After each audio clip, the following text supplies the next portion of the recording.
All right, we are back live on the Andre Duke Show with Carter Smith. Carter, how we doing, man? Great, man. It's great. It's a great Monday, a reaction Monday, a mournful Monday for Buckeye fans out there, which we'll obviously talk about a little bit. But I don't want to harp on it too much, man. I was telling Rishi, I was talking to him earlier today. I'm over this weekend. Like I've been in text chains, Slack chats, Discords all weekend long talking about college football, and it was a fun weekend, which we will get to obviously, and we'll discuss it on here. But I'm ready to move on, man. Like I don't know about you. I don't know how you feel about it, but I'm ready to move on.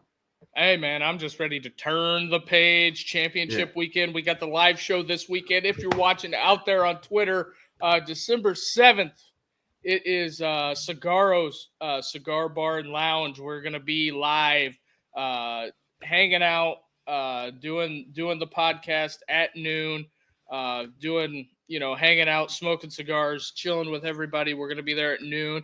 And if you can, that is in Hubbard, Ohio, outside of Youngstown. And also, if you could hit the like and subscribe. Like and subscribe button. Producer Ed, I think, is trying to pull the graphic, but hitting the like and subscribe button.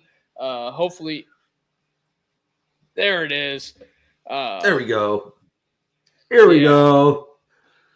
Yeah, we got the live show this weekend, like Duke was saying. It's at Cigarro Lounge in Hubbard, Ohio, December 7th, aka this Saturday, Championship Saturday at noon.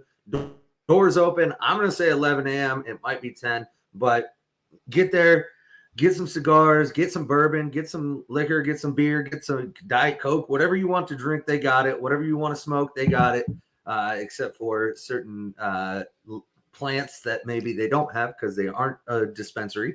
But everything else they got. So come hang out with us. It's gonna be a great weekend of college football, man. And we'll break it down later this week, and then we'll get after it on Saturday. But yeah, it's going to be awesome. I was talking to Steve just a couple minutes ago, sharing some strategic planning for the live show, and we're going to pull out all the stops and really just put it all out there.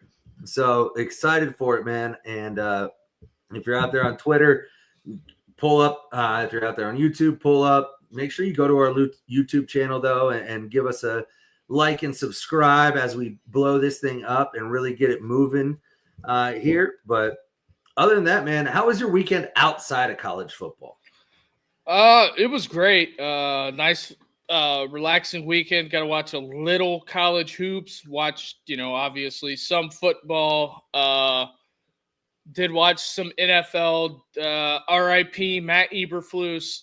Caleb Williams is the first person to, I think, fire an offensive coordinator and a head coach within a 2-month period. And it, of course, is not his fault because he's, not shitty at all. But, outside of that, I think next year when we do the Thanksgiving streams, we're going to have turkey hats. We need turkey hats. I'm not wearing a turkey hat. Oh, bro. Yeah, you're wearing a turkey hat, buddy. I'm not wearing a turkey. You couldn't pay me enough. But in other news, I mean, my weekend, man, I got to tell you, I know you, like, I was under the weather at the start of the week, right? Like Monday, we didn't do a show because I was sick. Tuesday, you guys heard my voice Tuesday when I called you guys. I sounded like I didn't have a voice. Wednesday, I got it together for the show. I prepped my turkey. I was up late Wednesday night making sure the turkey was ready to go. And then Thursday, I was a little bit better. But then, man, Friday, I hit a wall. And it was tough to go live Friday night. And then Saturday and Sunday, man, I don't know if I moved from – I had my kids all weekend. And it was so God damn it. This fucking guy. It was so hard for me to, like, single-handedly take care of these 3 kids because I was just like, they were like, Dad, can we do this? And I was like, dude, I don't care. Do whatever you want. I don't want to move right now. But yeah, and so then, but got back on the men last night, and I feel great right now, which is perfect timing because we got the live show this weekend. It's going to be awesome. But other than that, man, we had a fun weekend of college football. I'll put this up here because I keep saying it was a fun weekend, and I know my boy ZD here, Zach, is a Buckeye fan, and it was not a fun weekend for all. And we'll get into that as well, but and we do, other thing, if you're up in Northern Ohio, God damn it, I was trying to put it up there. But if you're up in Northern Ohio, Friday night, state championship football at Fawcett Stadium. Who do we got? We got Liberty and somebody. I don't know. It doesn't matter. Liberty's taking it all. Central Ohio, let's go. Moeller. Oh, fuck Moeller, bro. So my freshman roommate, well, next door, but we basically shared the room. Down at Kentucky, was from Moeller. He was this like maybe 5'8" kid. And he was talking mad shit about Moeller. And I was like, bro, we would have mopped y'all at Kaufman. And he told me he was the mayor of Cincinnati, 18 years old. He's like, talk to anybody in Cincinnati. I'm the mayor of Cincinnati. And so I did. Every person I met at Kentucky, because Kentucky is just Cincinnati South, like Lexington, all the people from Northern Kentucky that claim they're from Cincinnati come to Kentucky. And everybody I met that's like, oh, I'm from Cincinnati, I'd be like, hey, you know Steve Arnett? Oh, my bad. But shout out Steve Arnett. But I was like, you know Arnett? And they're like, oh, hell yeah, I know Arnett. And I was like, God damn, this dude really is. But so Friday night, I think I'm going up Friday night to watch the state championship game. So I'll be in attendance. And it's going to be fun, man. It's going to be a fun weekend. So I'm pumped for the week. Got a lot to get to here, but I did want to go through. And there's been a lot of social media stuff going on, a lot of coaches talking, a lot of players talking. But one of the things that I found most interesting is, and I have a graphic that I'll put up. It just is what like the most disappointing programs of the 2024 season, right? And so I'll throw this up here. It doesn't list them all, so we'll list them out here, but let me see here. Get that, or Ed, get it up there. There we go. So obviously Florida State's going to be on the list, but let's start somewhere else, and this leads into a discussion we're about to have. But the I guess they did this in backwards order, maybe. No, this is the number one most disappointing team in college football was the Michigan Wolverines. Do you remember what they were ranked preseason? Yeah, they were ranked top 10, but after number 9. After this weekend, that's the illusion. Well, here's the thing. That's the illusion. This weekend definitely makes their season. I mean, they won't come out and say it, but they won the Super Bowl on Saturday. Oh, yeah. And we'll get into it, and we'll talk about it. But they won the Super Bowl Saturday because as a Buckeye fan or a Wolverine fan, if you're going to have a 7-5 season, as long as one of those 7 wins is against the team up north or the team down south,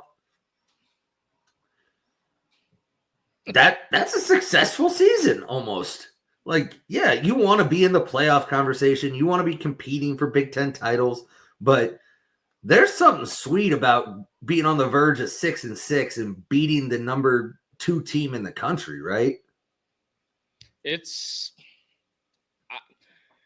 a lot of, we have gone pretty hard on Sharon and everybody up there, and this was what we were talking about all week. The records don't matter. Mm-hmm. and we'll leave that discussion about Sharon and Ryan Day and all that for when we actually talk about the game. But the next one, and I think this maybe I would put it number 1 on the list, right? It's the cover. Florida State, man. That has to be the most disappointing season of any school maybe ever. The warning signs that I have for Florida State are very, very, very, very troubling. I don't think I don't think that I don't think Norvell forgot how to coach football, but there's something wrong there.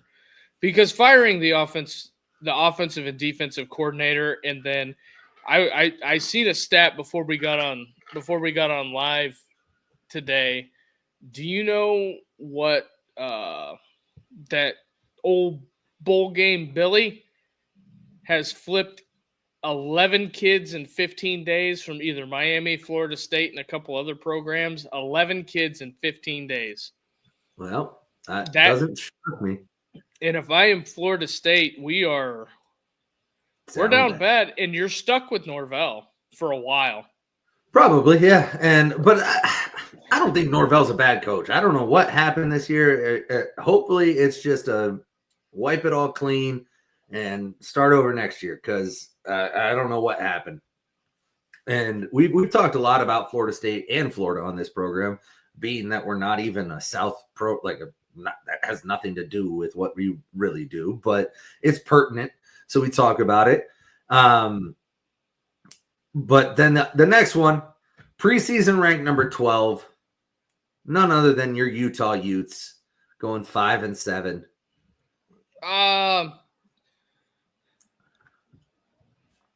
Zach hits the nail on the head here. But Zach, we don't need to give Duke any more ammo for his bullshit. Like, I was a Florida fan for years. Ding, ding. Yeah. Breaking news: Dana Holgorsen hired offensive coordinator at Nebraska. Oh, okay. Well, he was already the OC, right? Well, I think there was a weird, there was no title given. He was just calling plays or something? Yeah. Gotcha. Yeah. Utah did have one Big 12 win, ZD. Utah, they don't have, that program is predicated on, very simple things. I guess Cam Rising's going to be back next year. All right. Let's talk about that for a second. Why do you even want him back? It's been 2 years of the same shit. He didn't play 2 years ago. He hardly played this year, and he wasn't that good when he did. Well, here's the problem with those jobs, in which, especially being in that neck of the woods, Keani Satake, I believe, is the head coach at BYU. Mm-hmm. You have to find people that want to be there. Kyle Whittingham wants to be there, obviously. And I mean, Kyle Whittingham, a fun fact about him, he hosted Sean Salisbury, former USC quarterback, on his visit to BYU.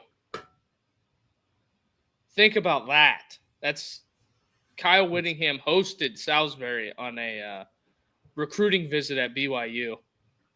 So, a little fun fact about Kyle Whittingham there. Yeah, well, there you go. He's washed. Yeah, Cam Rising would be like an 8-year vet right now, struggling to get a backup job if he could even find one, or a practice squad job. I don't think Cam Rising's an NFL quarterback. What do you mean? He's using up his whole NFL prime trying to play college. Dude's going to be 30-plus years old or something. He was in the recruiting class of 2018. Put that in perspective. Dude's going to be in the draft class at 2032. I don't know, but Utah is a very delicate place. Those places, you got to find somebody that wants to be there. Mm-hmm. And you're not going to get the flashy kids, but they got some. Utah and BYU has a lot of. Yeah, they're called doctors. Yeah, but they got Eric Weddle and a couple other former NFL guys helping out with that NIL at Utah. But I think the Wilson kid was just young. You're playing a true freshman, and Rising got hurt, so we'll see where Cam ends up and how it ends up and where it goes from there. Yeah, I mean, if I'm Kyle Whittingham, appreciate you, Cam. Hit the portal if you want to play again. We got this young kid we were playing. I would rather go with a younger kid. I would rather try to recruit and rebuild through the portal than to try to run it back for a 10th year with Cam Rising or whatever. That's just me personally. But the next one on the list, my favorite one on the list, preseason number 13. Can you guess who it is?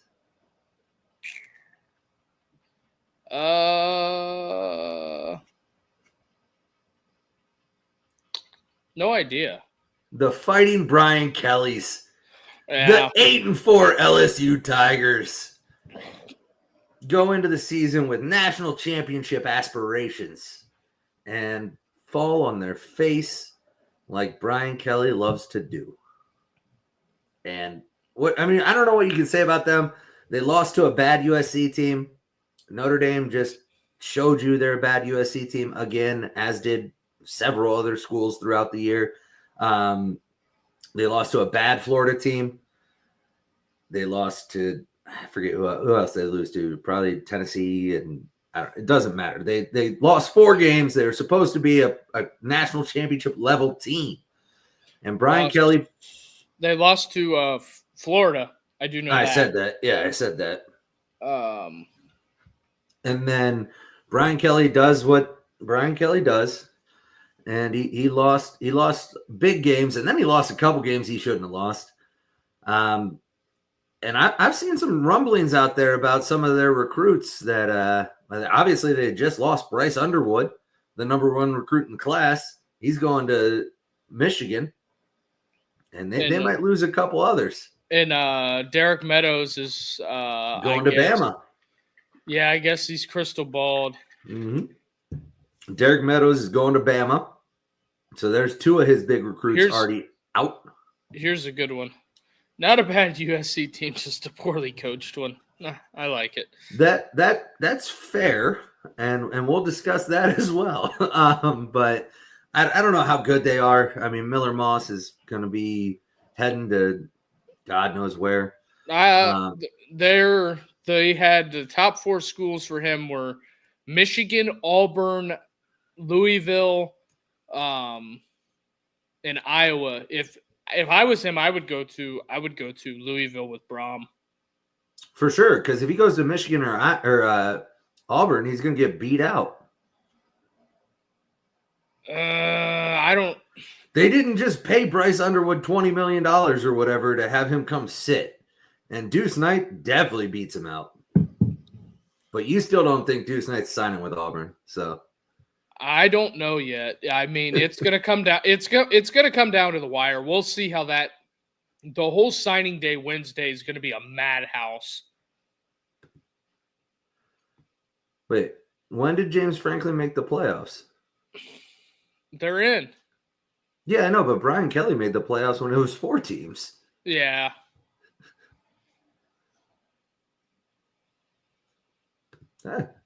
Yeah. Louisville. It's Louisville. Yeah. And then Notre Dame's class. Yeah, Notre Dame's got a solid recruiting class this year. But he said it's poop. What do you mean solid? He said it's poop in 2025. It's not poop. It's not. That's not true. It's still good. I think Will Black's going to be he's going to be I think Will Black's going to be the best player out of that class. And then the next one, and we'll finish these out in record time here because nobody gives a shit about any of these. USC is one of the worst programs of 2024. Started ranked 23rd and finished 6-6. Bad. Kansas 22nd, 5-7. Arizona 21st, 4-8.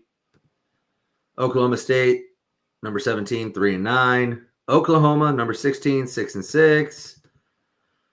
NC State, who cares? 24, 5-7. So, but those are the main classes and or main programs. I expect better than a top 20 class as well. I will say I haven't looked at the rankings in the last couple of weeks. I think they're still top 15, right? Yeah. Well, not getting Meadows and Deuce Knight didn't help that. Yeah, they lost Ivan Taylor. They didn't get Meadows. They lost Deuce Knight. You can go back into the archives of the show, like go back to some of our recruiting topics back in the spring and early summer. And I told you, you guys, like, I remember we did a show specifically about Derek Meadows, I think it was, before he signed. And I said that was a key commitment because it was going to be key to keeping Deuce Knight. But also, if you lost him, you already lost Ivan Taylor. And we both were in agreement at that point that they were going to lose Deuce Knight. There just wasn't enough depth in the class to replace losing players of that caliber. And that's why, I mean, you can go way back. And like, I remember when Notre Dame had the #1 recruiting class in the country. You remember that? Yeah. 20 some commits and everybody else had like 12. And I was like, guys, it's great. We have a lot of momentum in recruiting right now. The hard work hasn't begun. Like, the hard work is keeping these guys now, and they've lost a lot of them. And that's just that's par for the course with Notre Dame recruiting, unfortunately. And we can get into that this offseason about how to fix that, how to change it. Exactly. Notre Dame's always #1 in May. You know why? Because Notre Dame spends so much time upfront recruiting that kids fall in love with Notre Dame, but then they don't have the backing when it comes. Like, SEC schools have this down. And that's why, like, look at recruiting rankings in May and June.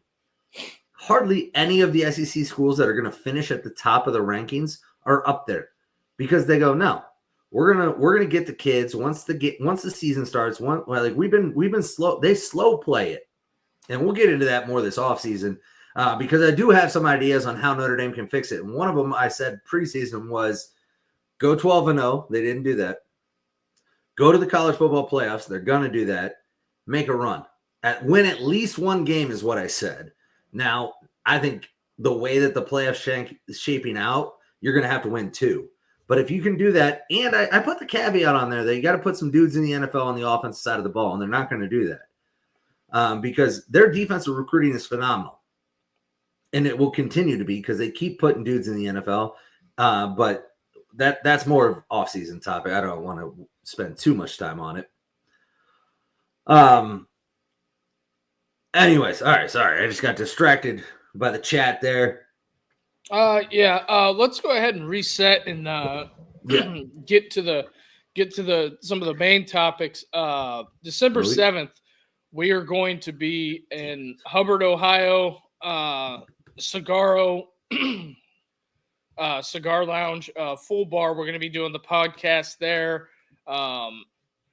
at noon, championship weekend, watching all the games, hanging out. And then also, if you're watching on Twitter, come on over to YouTube. And we got several people in the chat tonight. The chat is bumping.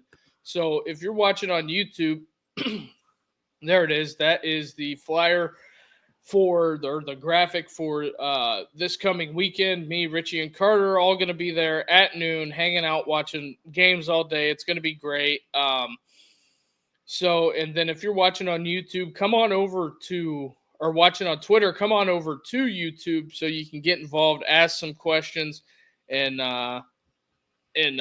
be involved with the chat. So we'll be hanging out. Hey. Hell yeah, dude. Love that.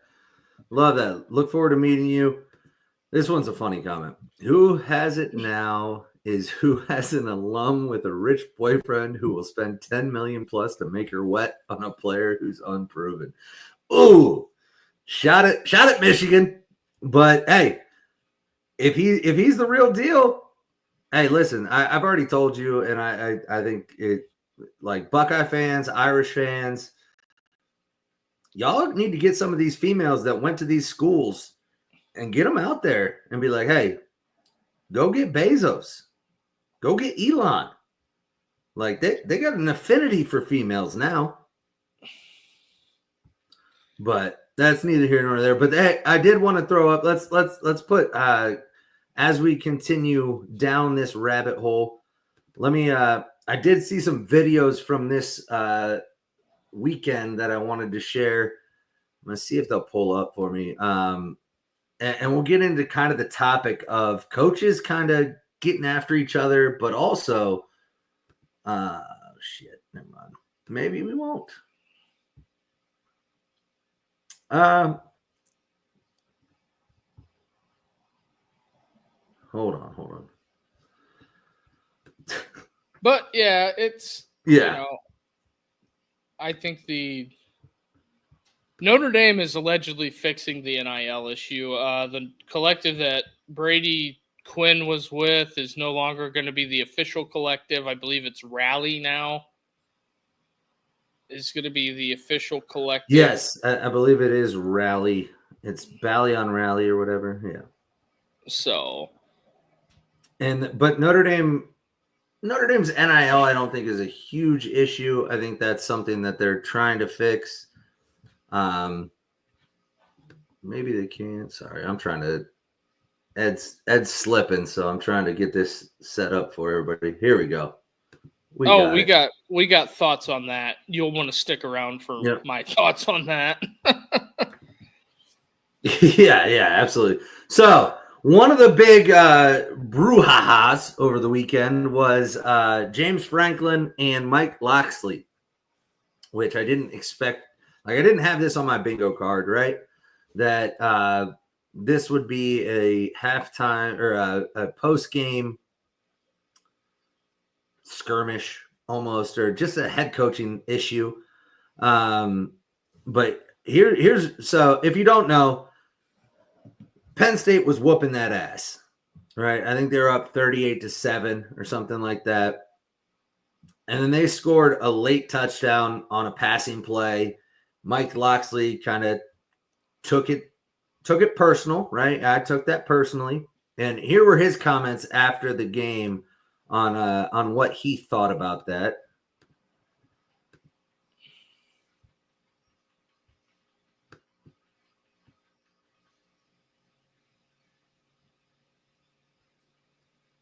No audio again. There's no audio still? Yeah. Damn, these videos ain't all right. But long story short, he said it was bullshit. Yes. And then and so here's the thing. Like, I agree that he was upset that they scored. But here's James Franklin's response. I'm going to play it a different way. Tell me if there's no audio, Duke, and if there is, I'll abandon these videos altogether because they're fucking up my whole day.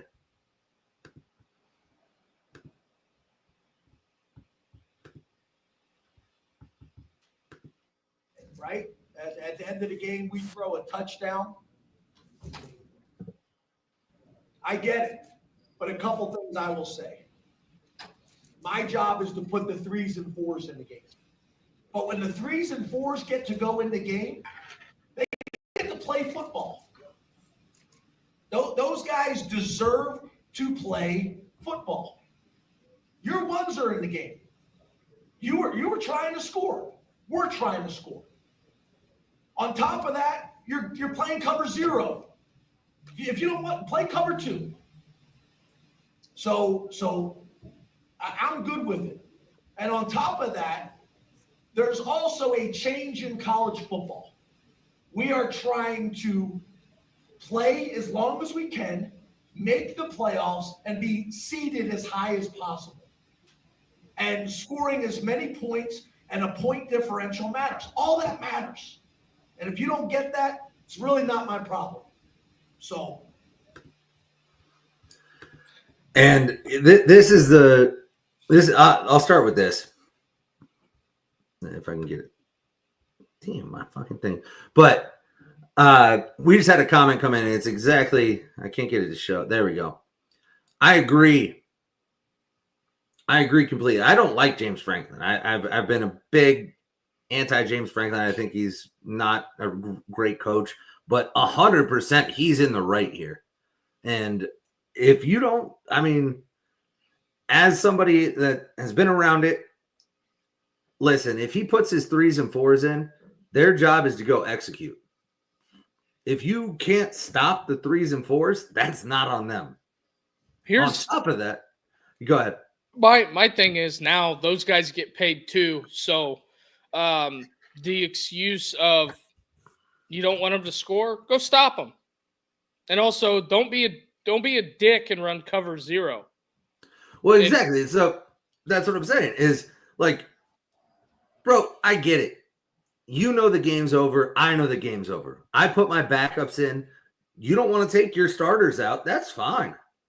Your starters should be able to stop my backups.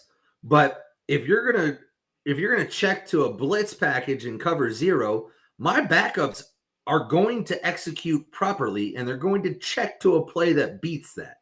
And if you still can't stop it, how the fuck is that on me? Oh,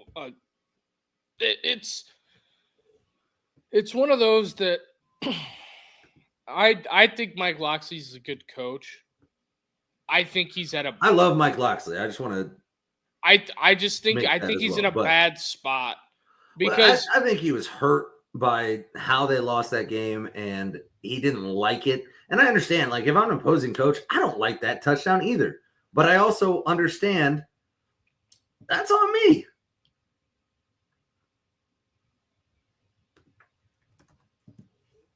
It's just wild. Yeah, I think that where we're at right now is I don't know if there's a lot of things that are soft, and then there are some things that as Chris Drew said, have some fucking nuance. He loves that right now. He loves that. And let me bring this up because I do want to get to it. We'll talk about that when we talk Notre Dame USC. There is some rumblings and some things like that, but we'll get to it in a minute. But I agree completely. There's nuance to everything. What's good, up, bro? man? But obviously, one of the biggest games, and we'll break down Michigan, Ohio State after this and jump into Notre Dame USC. But one of the biggest storylines was the melee at center field after the game in Columbus, Ohio. I have some pretty intimate knowledge of what took place. I know some people that are on the field that were there that are not staff of Ohio State necessarily, but work peripheral, like police officers, stuff like that. And they both got fined $100K. No players are going to be suspended. How do you feel about what took place after the game before we get into it? I don't know where the flag planting started, and it just happened. So I have a theory that Baker Mayfield started it. Well, Baker started it, but you didn't see it like you saw it on Saturday. I don't know if it's because it's the worst last thing I saw, but Yeah. I will elaborate on this part of it because we got the Sark video coming up next, right? Before we completely, the last part of the show's going to be jumping into this. Mm-hmm. But as a quick knee-jerk reaction on this, it's okay. As a football coach, you're not going to be able to completely control what all of these kids are going to do.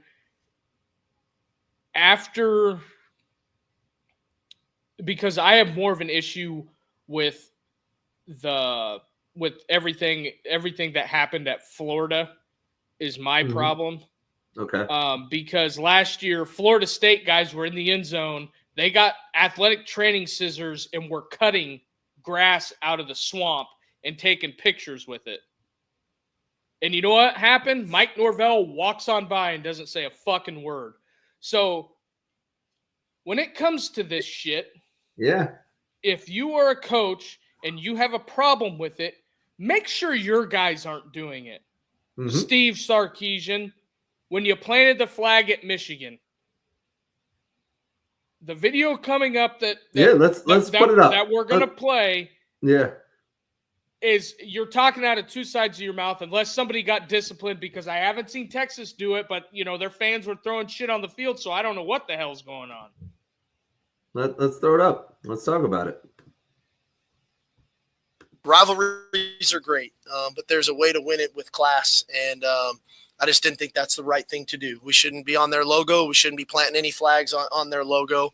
And I'd like to, whenever that day comes, get the same respect in return. I just think there's a way, we try to teach our players how to go about our business. And, we celebrate with one another. It's not about any other team. It's about what we do. And I think there's a way to win with class. And I'm hopeful that we can continue to learn how to do that. Rivalry. And you brought it up because I was with Sark at first when I heard that, because I was like, fuck yeah, that's a great fucking way to handle it, right? Because he went out there, he saw his players going to A&M's logo, and he took them off. He was like, no, get in the locker room, let's go, we won, we took care of business, let's get off the logo. Sorry. I think it's just because it was A&M. That's the only thing that I think it was. I think it was because it was A&M. Yeah, well, and he and this is, yeah, he can shove that, right? So what it was he saw the backlash from the early games, and he was like, "No, we're not going to be a part of that. This is an opportunity." Bullshit, buddy. You've already planted that flag twice. Don't tell me that we're not going to plant a flag on another team's logo. You've done it. Yep. You're talking bullshit now. You saw an opportunity to make yourself in the program look good, and you took it, which is good for you. I mean, I'm on it. But I will say, and Norvell, because what? Florida tried to plant the flag on Florida State's logo. Oh, they put it on the logo. They planted it. Norvell went and picked it up and threw it. Yeah. It was throwing a fit. He was throwing a little bitch fit to Billy. Let's be real. And hey, at least he did something, because right here, we showed it earlier, but right here, Ryan Day's bitch ass wasn't even near any of it. At least he was in it. At least Sark went in it. Ryan Day stood at the opposite of the field like, goddamn, I don't know what I'm supposed to do about this. Well, and we're gonna hop into that in a minute, because at the top of the minute mark, we're gonna reset the show, and then we'll bring our guest in.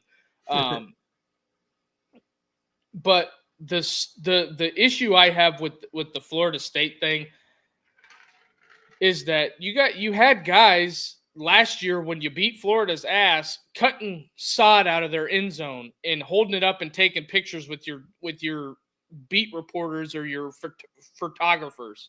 Yeah. So don't act like that. Mm-hmm. Like shit. Like you're some holier than thou. Brendan brings this up. I completely forgot about this. Like I was 15 at the time. But yeah, no, Michigan State did do it at Notre Dame back in, I think he's right. I think it was 2005. But bro, fuck Michigan State. That's a soft ass program. Always has been, always will be. I don't care what you say. But if you're Texas, and this is something that's been brought up on other shows, bro, show me one time Alabama has planted a flag. Show me one time Georgia has. Hell, show me one time Ohio State has. Well, if you're a real program, you don't do that shit, because I expect to win. And Michigan, you're the defending fucking national champions. Like, I get it, you had a bad year and this was your Super Bowl, but act like you beat them 3 years in a row. This isn't new. Like, act like you've been there before. It's such soft pussy energy to do. And sorry, I'm getting, but it just bothers me. The flag planting was bad. It's ZD brings it up. Yeah, right. I don't. The flag he's planting, real tough when dementia patients are involved. The flag planting is bad, but it's and I don't know how to put it in context. Like, whenever a coach has so much going on post game, you already know what it is post game. They're trying to interview the coach, and he's got 120 guys he's got to watch. There's not enough coaches to players. No, I understand that. And the person running around with the flag, here's my thing. Did you even fucking play? Because Khalil Mullins sure did. Well, yeah. And we're gonna get into that in a minute, but real quick here, thanks, man. Appreciate you, bro. I appreciate you. We'll go ahead and reset the show, and then we'll get into everything Ohio State. Rich is going to be joining the program. You're not going to want to miss this. This is a lot of people. Richie was actually at the game. He got to see everything firsthand. Carter's really connected to this rivalry. I am too. But with that being said, we got the live show coming up December 7th, Hubbard, Ohio, Cigar Lounge. It's going to be a great time. Steve's going to be a great host. We're going to be doing the live show at noon, having a couple of cigars and having a couple of drinks, hanging out with everybody. And then on that Friday, if you want to make a whole weekend of it, the state championships are up at Fawcett at the Pro Football Hall of Fame. If you want to come up early, you could hit the Hall of Fame. You could go watch some high school football. And then we have the live show on Saturday, championship weekend. It's going to be an action-packed weekend in the great city of Columbus, that whole Northeast Ohio area. It's going to be a lot to do, a lot for us to take in, and a program that is that I grew up really close to. The Coldwater is going to be squaring off up there, so I'm interested to see that. And and then we got college football on Friday, a couple games on Friday, a couple games on Saturday. And if you're a real diehard college football fan, it's an action-packed Saturday as well, outside of the Power 5 games, because the FCS playoffs are going on. I know a lot of people don't care about that, but you know who will be watching them? This guy. I will. So Duke loves bad football. Hey, it's not my fault, Carter, you don't watch the October Conference USA. But anyway, moving on. If you're watching on YouTube, or watching on X, come on over to YouTube and join the conversation. We got a ton of people in here tonight, but we are trying to grow this show as fast as possible. Like and subscribe. That helps us a ton. And that's what we got so far. This is where we're at. We're on the home stretch. Let's finish strong here, Carter. Yep, absolutely. Well, we have our resident Buckeye here, and he was at the game on Saturday. So I want to bring him in for this topic. And he can give us some more insight, but obviously Michigan, Ohio State. Richie, how you doing tonight? What's up, boys? Happy Monday. Happy fucking Monday, bro. Shit. But so Michigan beats Ohio State again, fourth year in a row in the shoe. What was the environment like? There was no energy. There, None? There was no. It just like Curtis Grant said in that big rant he had 10 years ago. There's no fucking energy in the stadium. These guys, we're better than these guys. You guys are playing like a bunch of pussies. They brought in Ahmed Crump to pump up from the Cavs MC to pump everybody up. Dad and I, we sat, because my dad and I, we go every other year. We get tickets. We sat in A deck. We had a great view. I got to see everything develop. What I saw was probably the most piss poor, and we're going to beat a dead horse, the most piss poor offensive game plan I've ever seen Ohio State execute since I've been an Ohio State fan. They were getting no push. They were getting out physically played by that team up north. They kept. I mean, I don't understand. I mean, the playbook and game plan that Chip Kelly came up with. That's something my high school coach would run. Just run it up the gut. I'm going to keep running it, run it. And my dad and I'm sitting there, I'm like, why the hell are they not throwing it vertically outside of those three wideouts? You know, they towards the end of the second quarter, with like 30 seconds, like kept going tempo. I'm like, all right, you guys got to keep running tempo. Keep running. You're catching them off guard. They can't sub. They're not quick enough to get their personnel in. So when Jeremiah scored that touchdown, there was a little bit of energy in the stadium, towards halftime. Then the second half was just a debacle. They just couldn't get nothing done. That 3rd and 6, I thought they had Mullins in the backfield. I'm like, oh shit, they stopped him. I'm like, nobody They did. wrapped up. No. Nobody wrapped up. I mean, and nobody wraps up. Nobody tackles right anymore. They all want to go, or they're always arm tackling, and that's what frustrates me the most. Playing years ago, you put your hat on the ball, and you wrap the guy up at the hip. Yeah. When Jack Sawyer made that pick, I'm like shit, Dad. I'm like, yeah, let's go, Dad. Let's do that. We're gonna take it. This is it. This is the final drive. We're gonna punch it and win it, because they can't do shit. They couldn't do shit all game. I mean, they maybe had one big play, with that orgy run in the first half, but I thought that Jack Sawyer pick was the play to turn the tide, and they just came out flat. And yeah. Well, the thing is, and this is a fun stat, they had 10 points on 5 yards. Right? They moved the ball 5 yards and scored 10 points on that. Yep. That's it. Yep. That's it. So, like, the defense didn't let them down. Like, yeah, I agree that 3rd and 6, they had them dead to rights. They just got to make the tackle. But the defense bailed them out all fucking day long.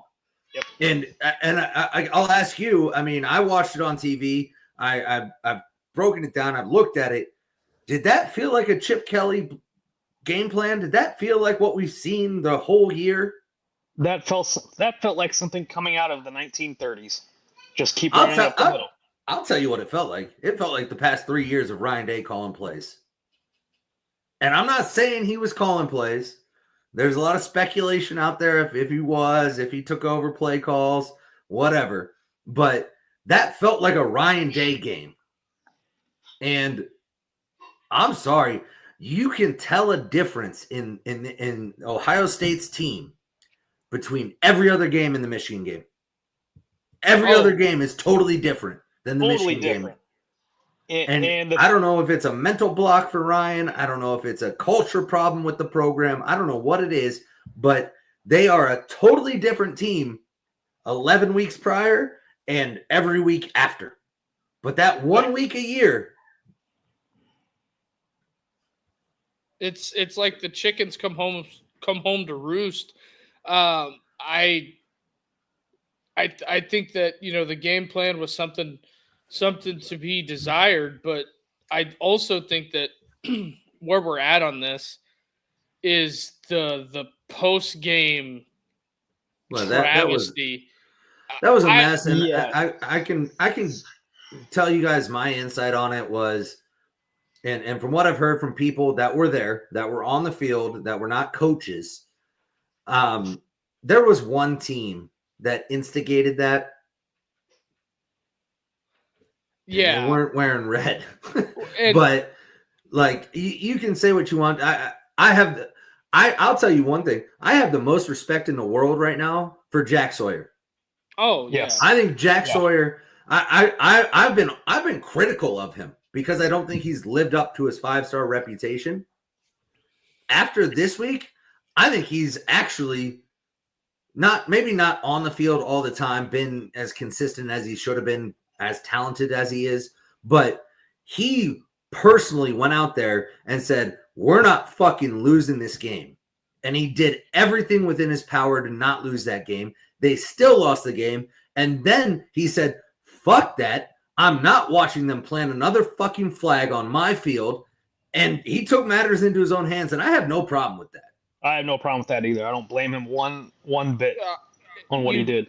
You have to draw the line somewhere, and we're not sunshine pumping this by any means, but also one of the bigger issues I have is that you have Jack Sawyer grabbing onto Coach Key and shaking him, saying they're not planting a fucking flag on our field.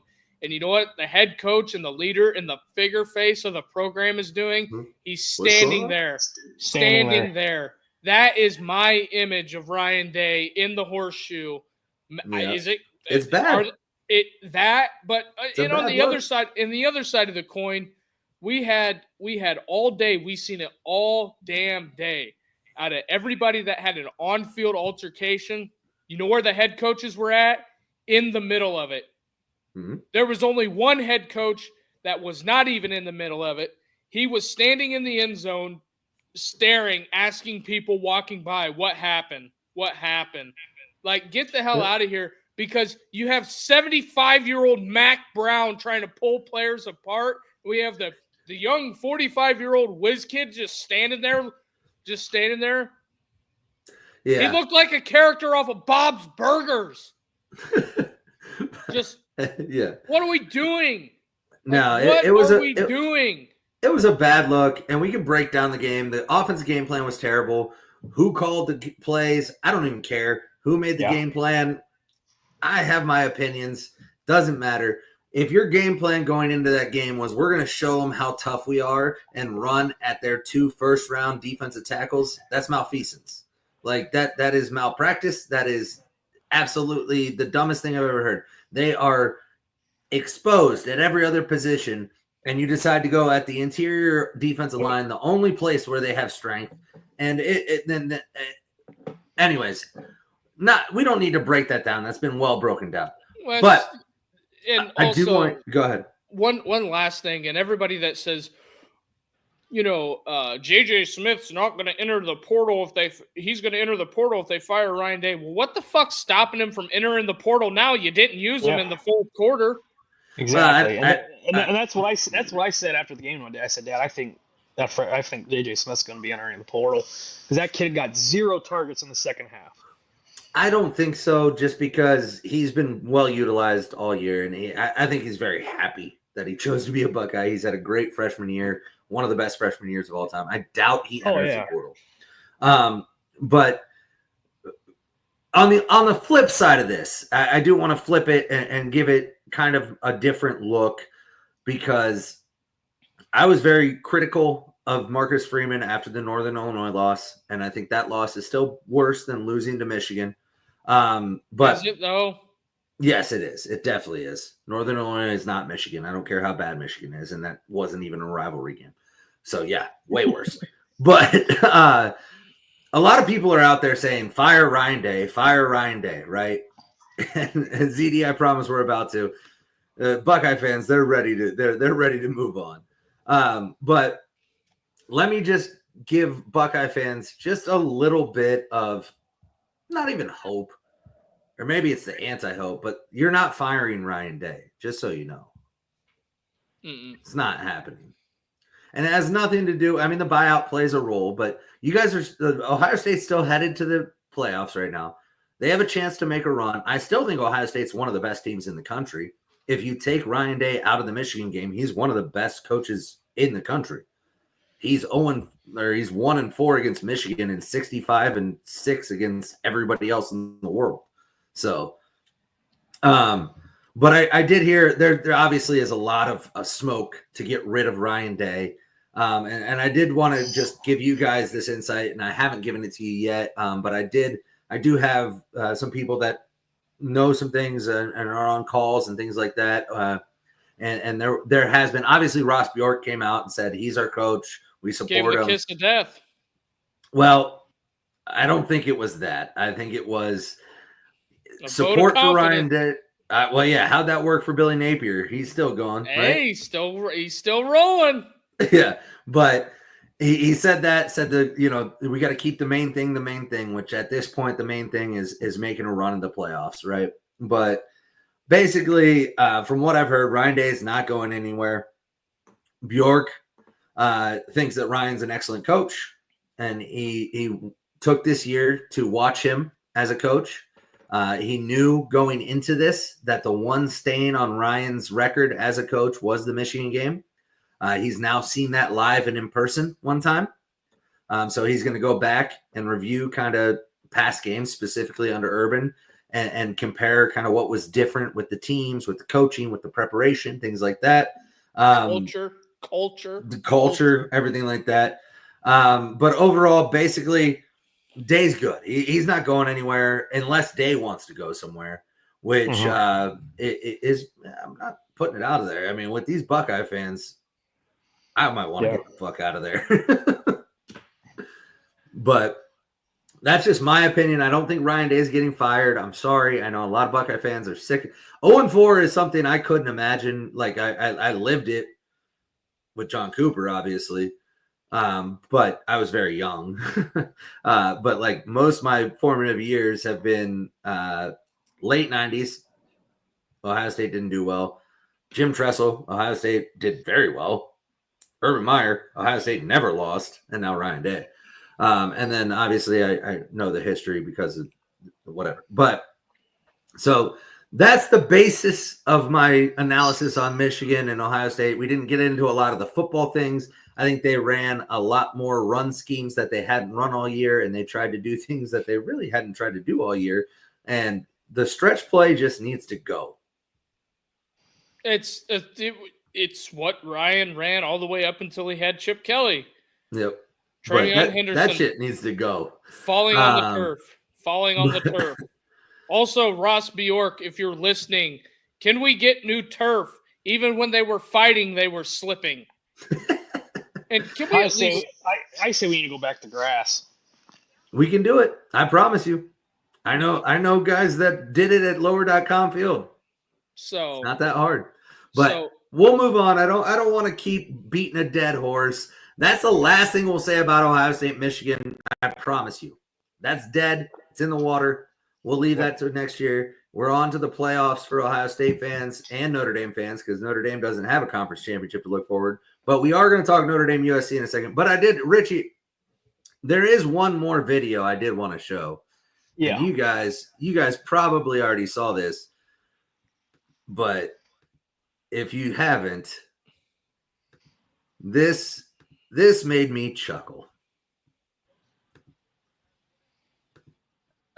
Does it give you any extra satisfaction knowing that the same day you outtold Cam Ward beat Miami with this team that Ohio State scored 10 points and lost to Michigan? Everything comes full circle. Kyle McCord had some words for his old coach and his old program. Let me just start this by saying, Kyle McCord, if you were in that game, it wouldn't have gone any better. Yeah. So, but can you blame him? Oh. It's got to be bittersweet to him. He wanted a guaranteed starting spot. They didn't give it to him. He left. He goes on to go, what they go, 7-5 or 8 and whatever.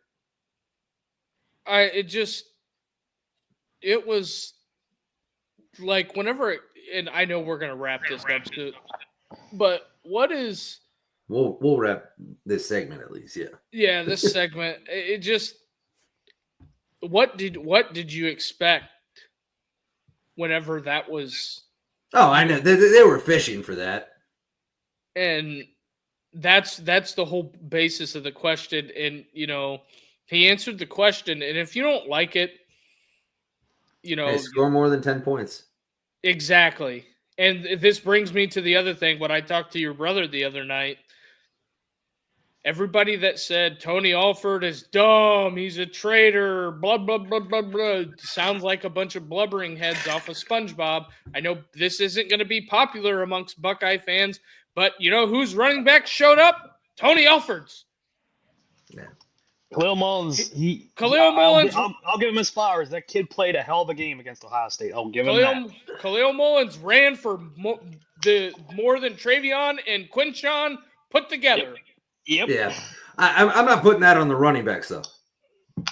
But because I think the offensive game plan was shit, and they didn't give the running backs any opportunity with the offensive line they had. But anyways, regardless of that, Tony Alford, I know Tony a bit, and let me just start by saying he didn't leave Michigan or leave Ohio State because he wanted to leave Ohio State. He left because he felt like he needed to leave Ohio State, I believe.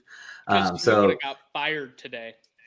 Oh, he probably would have been fired after Oregon or after Nebraska. Oh, he would have got fired this year. Yeah. So, but anyways, enough about that. Enough about Michigan, Ohio State. That was obviously the polarizing game of the weekend. Rich, do you want to stay on, or you want to go ahead? Stay on. Yeah, I'll stay on. Okay. But the last thing I want to get to, because obviously we've teased it, we've talked about everything else, and and ZD, let's talk about Notre Dame D lineman punching this USC player in the face. But here's the backup. Like, if you watch the full clip, that SC player was trying to hurt him. Not only did he punch him or grab his nuts, but then he grabbed his leg and was like trying to lift. And so 100%, I have no problem with, I think it was 99. I forget his name right now, but I have no problem with him punching. Yeah, it was Mills. Yeah. I have no problem with punching him in the face. I will say, and I mean, he hit him right in the face mask. So that's if you're going to punch a player in the face, that's the best place to punch him, because the face mask isn't a solid piece. It can absorb different, but like players that punch people in the helmet, I'm like, dude, what? Like, you're going to break your hand. You're just going to hurt yourself. But no, that was, I think I loved it, honestly. And I don't think there was a flag, which is even crazier. But yeah, that's rivalries, baby. But Notre Dame goes out to USC, and fucking like I said all fucking week and for the weeks leading up, Notre Dame just went out, and I mean, they gave up more points than I thought they would, but they just went out and took care of business, man. And that's why I love this Notre Dame team. Oh, no doubt. Notre Dame, we have, all year that we've covered this team, other than the midseason meltdown, we have addressed the issues on this team. Marcus Freeman has done everything to ride the ship. So if those issues come arise, we told you about them. It's not going to be anything that's going to be new to us, as far as anything being shocking, whether the receivers play bad. But the biggest, the most impressive thing with Notre Dame is the running game. The two backs, Price and Love. I would, bro. That's an elite duo. Put them up against anybody.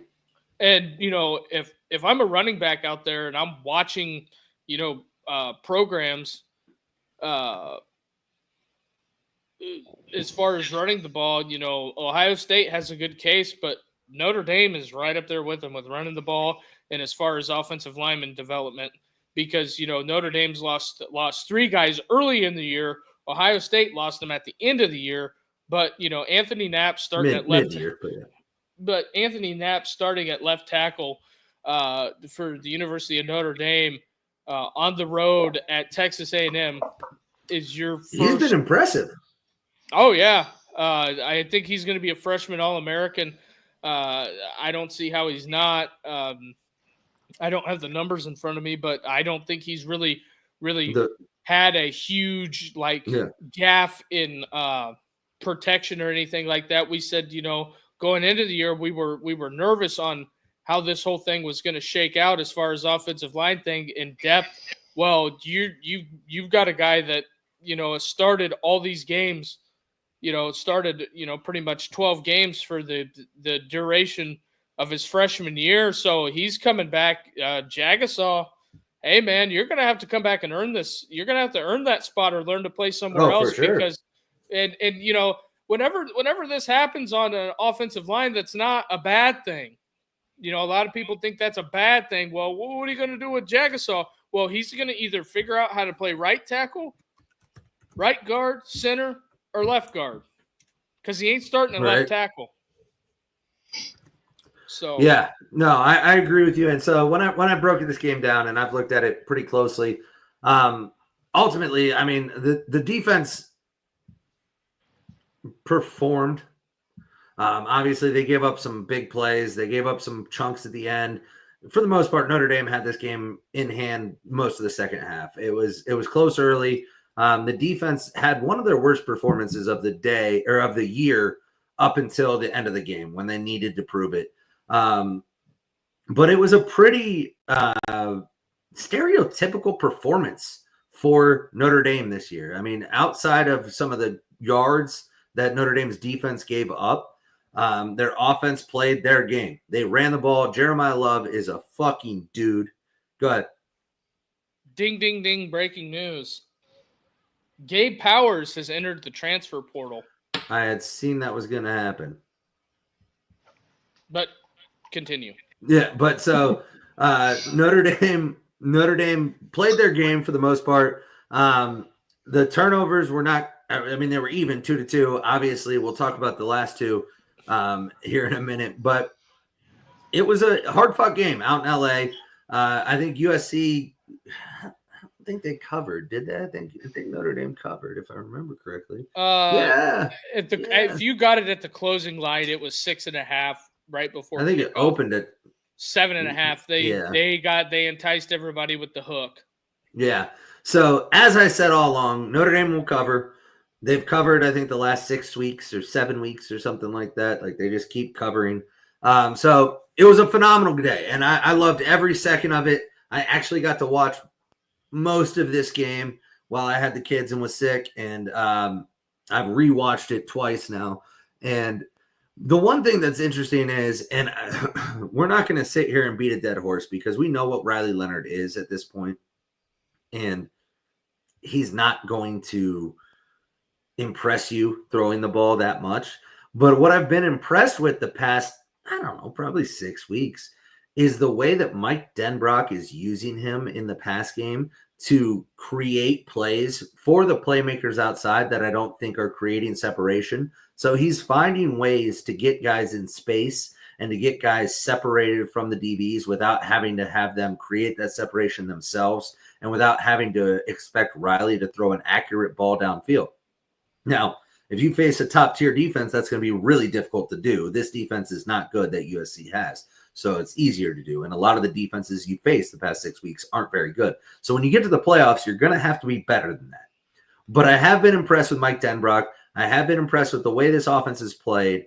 The defense, I mean, they did what they had to do. Giving up 5 of 12 on third down, not awesome, but not terrible. 0 of 3 on fourth down, great.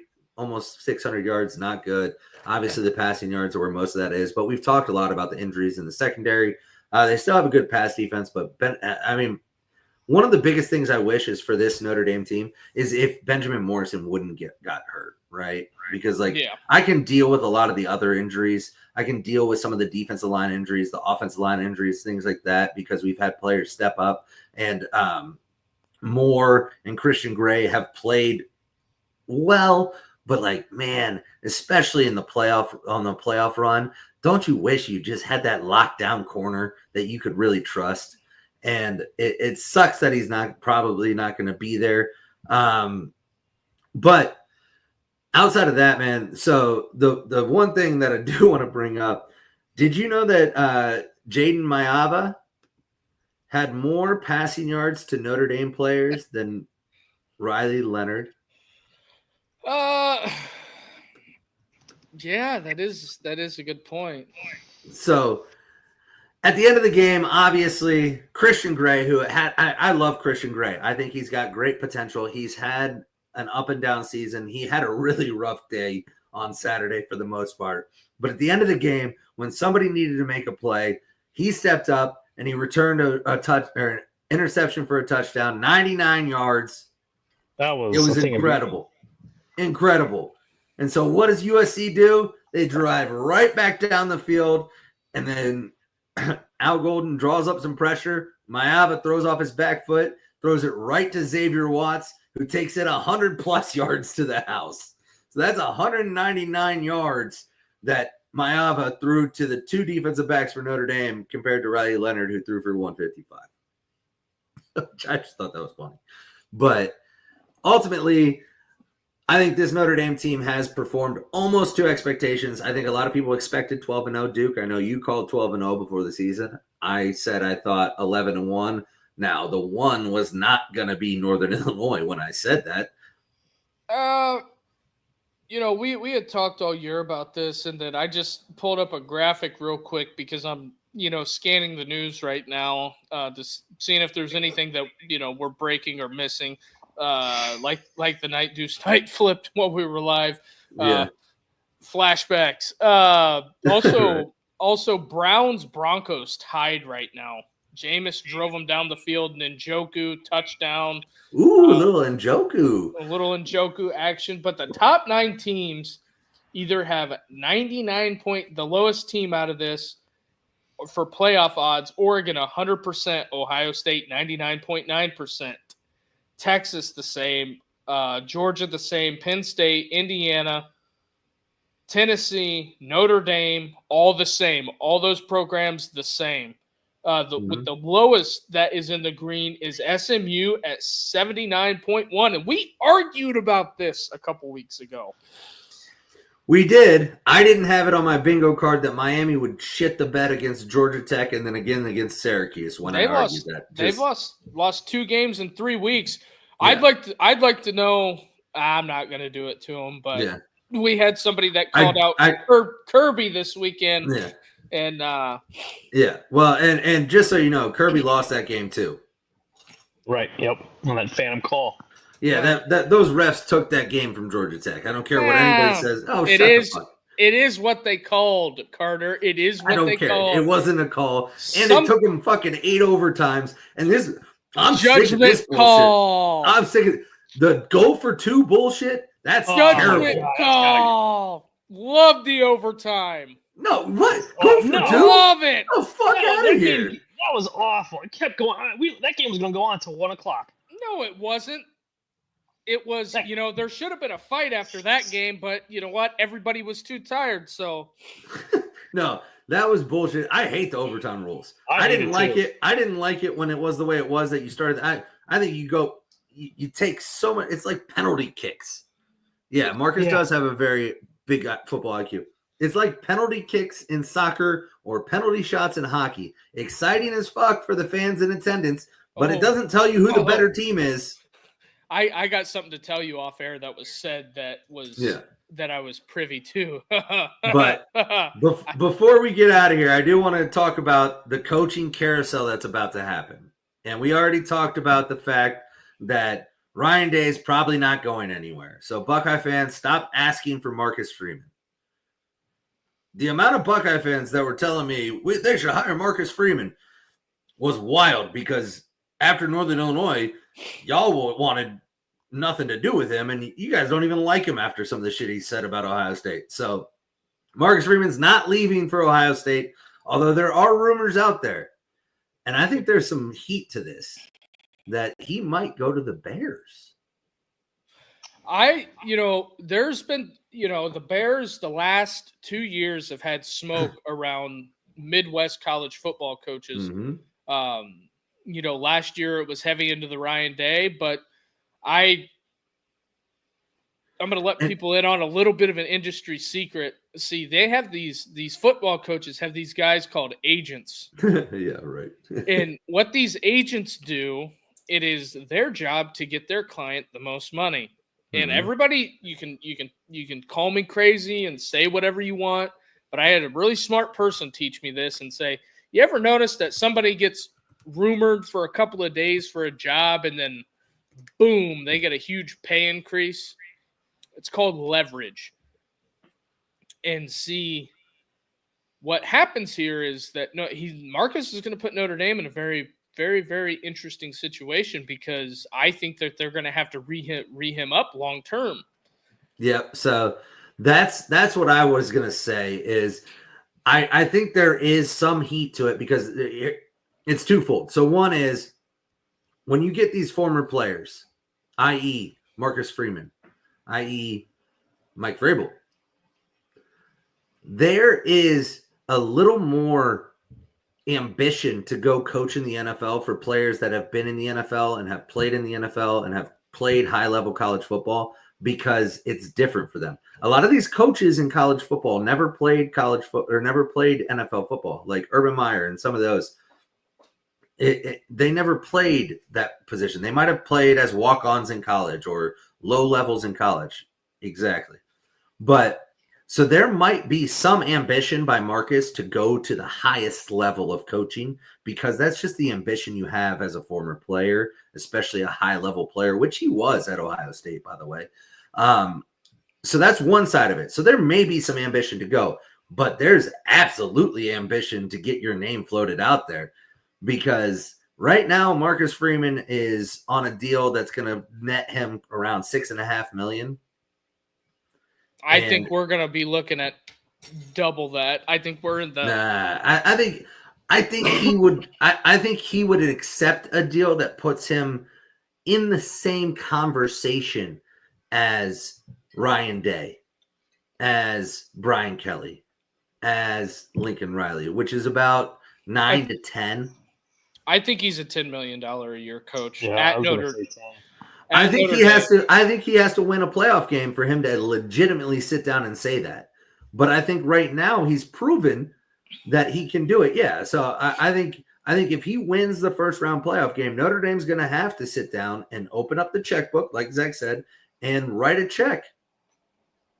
Yeah, Or- it's. So here's the other thing. Yes, Zach. That's as a school, 100%.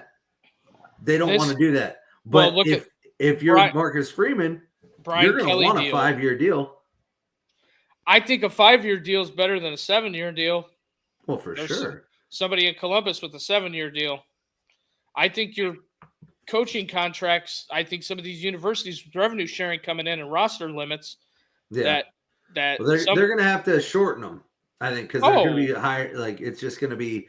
So I think you sign him to a 5-year, $50 million contract, and guaranteed 25 of it. I don't know if he takes that. If he can go to the Bears and get 5 years, $50 million, it's all guaranteed, or most of it's guaranteed. So there's going to be, and this is where you're going to price yourself out, and that's where it's going to be different. Because when it comes to players, you're competing against other college programs. When it comes to college coaches, you're competing against the NFL and your own system. Yeah. Oh yeah. Wait until this revenue sharing. That's something that we've been talking about. I've been talking about it for a long time with this revenue sharing, and people don't think this roster limit at 105 players is going to be a big deal. It's going to be a huge deal. Oh, it's going to be massive. And and yeah, hold on, sorry. Whoops. I hit the wrong one. But no way Coach Freeman goes to the NFL. How long has he been a college football coach? Oh, wait. I don't think he's as tied to the college game as you might think. And this is why. And I just say Mike Vrabel was a college football coach for quite a few years, and he jumped to the NFL right away. And him and Mike Vrabel were on the same staff, or the same teams and the same staff at one point when he was a graduate assistant at Ohio State. And I'm telling you right now, with these big time players that played high level college football and have NFL experience, he's going to want, and he got a different route, obviously, because Mike Vrabel had no path to become the Ohio State head coach. So he jumped to the NFL to become a head coach. Eventually he went for different reasons. Him and Urban Meyer didn't exactly get along, but neither here nor there. The biggest, I heard a story about that one time. We won't tell that one publicly, but I don't give a fuck. I'll tell it right now. I think that's one that we should probably ask about. Holster, yeah, okay, yeah, we'll holster that one. But the thing of it is the fundamental difference between the NFL and college is that you don't have to recruit. You have summers off. Oh. It's, you're getting developed guys. There's a lot less babysitting. You have NFL security to do that. Do I think Marcus Freeman loves college football? Yes. I think all things being whole, I think that, Marcus is a Midwest guy, being in South Bend, you're in driving distance of everyone's family.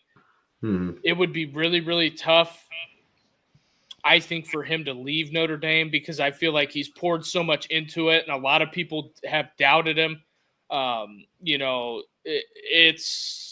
It's he's building something that's on the come up and on the rise, and Marcus doesn't get as much attention as Deion Sanders. No, he doesn't. No, of course not. Why would he? He's not as loud.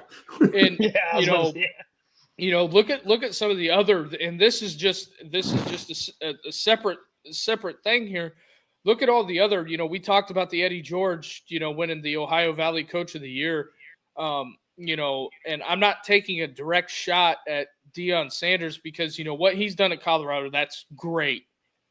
And, they going from 1-11 to 9-3, that is a tremendous turnaround. And, a lot of people don't give the other African-American coaches that have a head job in college football as much love as some of the other ones. Fran Brown, hell of a job at Syracuse. When was the last time you've heard people talking about Syracuse on a national level aside from the Kyle McCord stuff? Syracuse playing great football. Marvin Harrison, Donovan McNabb. That's what I was thinking. Yeah, the McNabb years. Syracuse has a long storied history of college football. Jim Brown, Ernie Davis. Yeah, Ernie Davis, Tom Coughlin, Larry Zonka. They've had great football players come to the University of Syracuse. So, guys like Fran Brown, guys like Marcus Freeman, Keone Sataki, just some of those other guys, Ken out there at San Jose State, other minority coaches are doing things in college football too. So I think that's a testament, and, some of these guys need to keep building upon that. But, they don't get as much shine as Deion, but there's other guys doing things too. Yeah, I agree completely. I agree. And I think that's a really good point you brought up. And I couldn't agree more. Jesus, number 11. Number 11 has entered the chat. We're only an hour and 21 minutes. Go ahead back a little bit. Brownie's just picked it off. So now we're talking. But what Zach said here is perfect. NFL you manage, college you manage, and do a bunch of other shit. And that's why people are flocking from the from college ranks to the NFL ranks. And so Jeff Hafley. Yeah, Jeff Hafley is a perfect example. There's more than that. But regardless of all that, the other one that might leave is Mike Denbrock. There's been a little smoke around him. I don't think it's this year. I think he comes back, if I'm being honest. I don't want to waste everybody's time. He's the highest paid coordinator in college football. Yeah. Aside from Chip Kelly. So there's been a little smoke that I've seen about Denbrock going to a different program as a head coach, as a OC, different things. I don't think any of that's creditable. So don't let me waste everybody's time with that. We have already done an hour and 20 minutes on that, on everything else. So we gave you some bonus time tonight. So, but before we get out of here, I do want to throw up the graphic one last time and thank everybody. I mean, I love doing this, man. I've had so much fun fucking doing this show for the past. Goddamn, we're closing in on a year, Duke, aren't we? Yeah. Jesus, a year. But, yeah. Well, I mean, it was very hit and miss. It was rough in the beginning. There where we didn't do a whole lot, but yeah, but no, we're closing in on 6 months at least of doing it pretty consistently. And I thank everybody that's listened. And I thank all of you. We'll see you, man. I'll see you at the live show. Make sure you come say what's up. But speaking of the live show, let me throw this up here and get it up one last time. Pause. Reset. But so we got the live show Saturday, December 7th. That's in 5 days, in case you don't know. This Saturday at noon, Cigarro Lounge, Hubbard, Ohio. We'll all be out there. It's going to be fucking awesome. I'm so pumped up for it. And we're going to be out there. We'll have all of us, maybe some special guests. Anybody that comes out, we probably will have an extra mic if you want to do a little Q&A, if you want to talk your shit and tell me, I'm an idiot, whatever. I don't care. But we'll be out there. Doors open. I'm going to say at 11. It might be 10, like I keep saying, but show up at 11. I'm going to show up at 10 because I think we can get in and set up early. But either way, bring your friends, bring your family. Don't bring kids. It's a cigar lounge and liquor and bar, but I don't know. I don't think it's kid friendly. But anyways, live show. If you're out there on YouTube or Twitter, go ahead and hit the like and subscribe button, guys. I mean, we love doing this. It's a lot of fun. And we enjoy doing it. So like and subscribe, hit the bell notifications on YouTube so you get notified when we go live. It's 5 days a week, man. Monday through Friday, outside of holidays and random things that happen and throw us off. It's going to be out there. We're there 7:30 Monday through Friday. We usually do a Saturday show during the season. Those are probably going to end now that we're doing our last Saturday show this Saturday, and then we'll probably do some live bowl game stuff or whatever. And then all off season, I believe we're going to continue the platform 5 days a week. That's the feedback I've been getting. I think we're going to continue to do it. And as long as people are showing up and listening and interacting, we'll keep it going. And we'll there's going to be plenty to talk about this offseason, let me tell you. But revenue sharing. Yes, exactly. But that's it for the live show and everything like that. Give us a follow on Twitter, PodBean, Apple Podcasts, Spotify, Instagram, TikTok. Duke goes live on TikTok randomly. You can see him talking about aliens and shit. But I guess with that being said, I got nothing else, boys. You got anything else? No, I got nothing else. Last sentiment of the night. Hey, I appreciate you, Brendan. You show up a lot and you always are in here. Go Irish, baby. And hey, it's always fuck USC and it's always fuck Brian Kelly up in here. All right. All right. Well, we appreciate everybody joining in. Just hit that like and subscribe button like Carter said. And everybody have a good night. We'll see you tomorrow. See you tomorrow, everybody.